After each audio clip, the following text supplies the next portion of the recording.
నమస్తే. Welcome to KSR Times. I am K. Srinivasarao.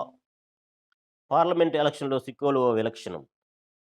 విప్లవాల పోరుగడ్డగా, చైతన్యానికి చిరునామాగా, అభ్యుదయ ఆలోచనలకు సాక్షిగా నిలుస్తున్న శ్రీకాకుళం పలు రంగాల మాదిరిగానే రాజకీయ రంగాన్ని కూడా ఆది నుంచి శాసిస్తూ వచ్చింది. దేశంలోనే పలు ప్రాంతాలకు భిన్నమైన నాగరికత, సంస్కృత చరిత్ర కలిగిన ఈ నేల ఎందరికో స్ఫూర్తిదాయకంగా నిలిచింది. స్వాతంత్ర సమరంలోను, రైతు కూలీ ఉద్యమంలోను, గిరిజన ఉద్యమంలోను, భాషా ఉద్యమంలోను, నక్సల్స్ పోరులోను ఈ దేశంలోనే ప్రత్యేక గుర్తింపు కలిగింది.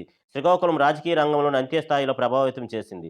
స్వాతంత్రానికి పూర్వం, స్వాతంత్రానంతరం జరిగిన ఎన్నికల్లో కీలకమైన పాత్రను పోషించింది. ఉమ్మడి మద్రాసు రాష్ట్రంలో భాగమైన గంజాం జిల్లాలో తొలుత ఒక రెవెన్యూ డివిజన్‌గాను, ఒడిశా 1936లో ఏర్పడడంతో వైజాగ్ జిల్లాలో ఒక ముఖ్య ప్రాంతంగా వస్తూ వచ్చిన శ్రీకాకుళం స్వాతంత్ర అనంతరం 1950 ఆగస్టు 15వ తేదీన ప్రత్యేక జిల్లాగా ఏర్పడింది. 1920 నుంచి జరిగిన ఎన్నికల్లో జస్టిస్ పార్టీ ప్రభావం గంజాం జిల్లాలో అధికంగా ఉండేది. టెక్కల్ నుంచి ఎన్నికైన సర్ అన్నెపు పరశురాం పాత్రో ఆంధ్ర విశ్వవిద్యాలయం ఏర్పాటుకు ఈ ప్రాంతం నుంచి ఉమ్మడి మద్రాసు రాష్ట్రం తొలి మంత్రిగా 1921లో బాధ్యతలు నిర్వర్తించారు. 1932లో బొబ్బిలి నుంచి గెలిచిన ఆర్ఎస్ఎస్ఆర్ రంగారావు గారు ముఖ్యమంత్రిగా ఉమ్మడి మద్రాసు రాష్ట్రానికి 5 ఏళ్లుగా సేవలందించారు. బహుజన నేత సర్దార్ గౌతమ్ లచ్చన్ కూడా తొలి రోజుల్లోనే ఉమ్మడి మద్రాసు అసెంబ్లీకి ఎన్నికయ్యారు. ఇటువంటి చరిత్ర కలిగిన శ్రీకాకుళం ఇటు శాసనసభలోనూ కాకుండా పార్లమెంట్‌లోనూ తనదైన ముద్రను తొలినుంచి వేసుకువస్తుంది.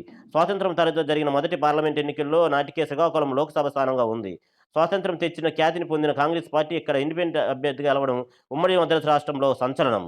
అప్పటి ఇండిపెండెంట్ అభ్యర్థి బొడేపల్లి రాజగోపాలరావు కాంగ్రెస్ అభ్యర్థి పిఎల్ఎన్ఎస్ రాజుపై 9,399 ఓట్ల మెజార్టీతో గెలుపొందారు.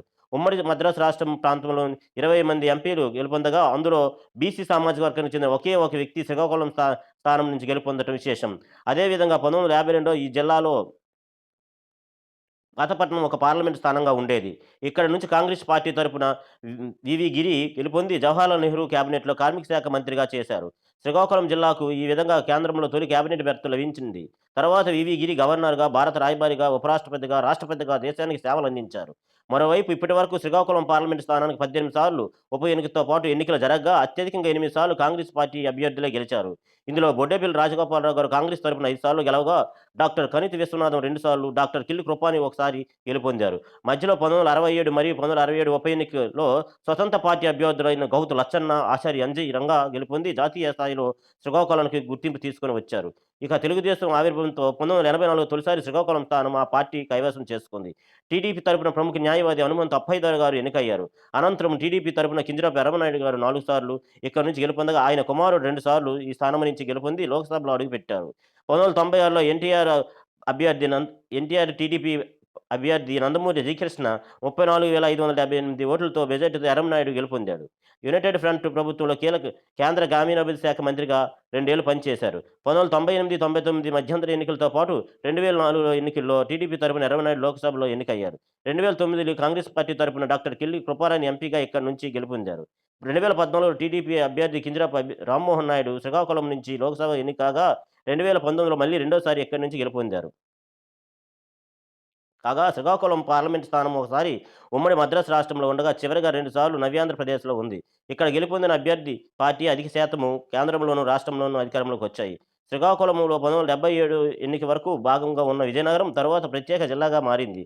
ఆ జిల్లాలో భాగమైన పార్వతీపురం, బొబ్బిలి, విజయనగరం పార్లమెంటు స్థానాల పరిధిలోకి శ్రీకాకుళంలోని ఎచ్చెర్ల, రాజం, పాలకొండ తదితర శాసనసభలు 2019 వరకు కొనసాగాయి. పలుమార్లు సిక్కోలు పార్లమెంటు స్థానం పరిధిలో ఓటర్లు భిన్నమైన తీర్పు ఇచ్చేవారు. 1984లో ఇందిరాగాంధీ హత్య అనంతరం దేశవ్యాప్తంగా సానుభూతి పవనాలతో కాంగ్రెస్ పార్టీ 415 స్థానాలు కైవసం చేసుకున్నప్పటికీ శ్రీకాకుళంలో తెలుగుదేశం పార్టీ అభ్యర్థి గెలుపొందారు. అదేవిధంగా 1977లో జనతా పార్టీ ప్రభంజనంలో కూడా ఇక్కడ కాంగ్రెస్ పార్టీ గెలుపొందగా 1989లో రాజీవ్ గాంధీ నేతృత్వంలో దేశవ్యాప్తంగా కాంగ్రెస్ పార్టీ ముఖ్య అభ్యర్థులు ఓటమి పాలు కాగా ఇక్కడ కొత్త అభ్యర్థి అయిన డాక్టర్ కనితి విశ్వనాథం గారు ఓటర్లను పట్టం కట్టడం ప్రస్తుతం రాష్ట్ర మంత్రి ధర్మాన ప్రసాదరావు కాంగ్రెస్ తరపున ఎమ్మెల్యే రెడ్డి శాంతి, ఎమ్మెల్సీ దువ్వాడ శ్రీనివాసరావు వైసీపీ తరపున ఒక్కో పర్యాయం పోటీ చేసినప్పటికీ గెలుపొందలేదు. పలుమార్లు ఏదో ఒక పార్టీ పొత్తుతో పెట్టుకొని బరిలో దిగిన టీడీపీ 2019లో ఒంటరిగా పోటీ చేసి వైసీపీ గాలిలో విజయకేతనం విశేషం. ఆ పార్టీకి రాష్ట్ర వ్యాప్తంగా వచ్చిన 3 సీట్లలో ఇది ఒకటి. ఈసారి కూడా ఆ పార్టీ తరపున ప్రస్తుతం ఎంపీ రామ్మోహన్ నాయుడే పోటీ చేయుచున్నారు. ప్రధాన పార్టీలైన వైసీపీ నుంచి పేడాడ తిలక్, కాంగ్రెస్ పార్టీ నుంచి పేడాడ పరమేశ్వరరావులు బరిలో నిలవనున్నారు.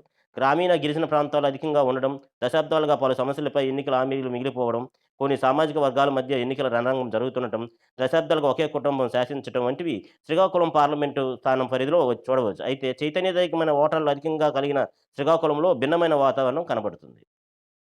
Thank you for watching KSR times. Please subscribe KSR times.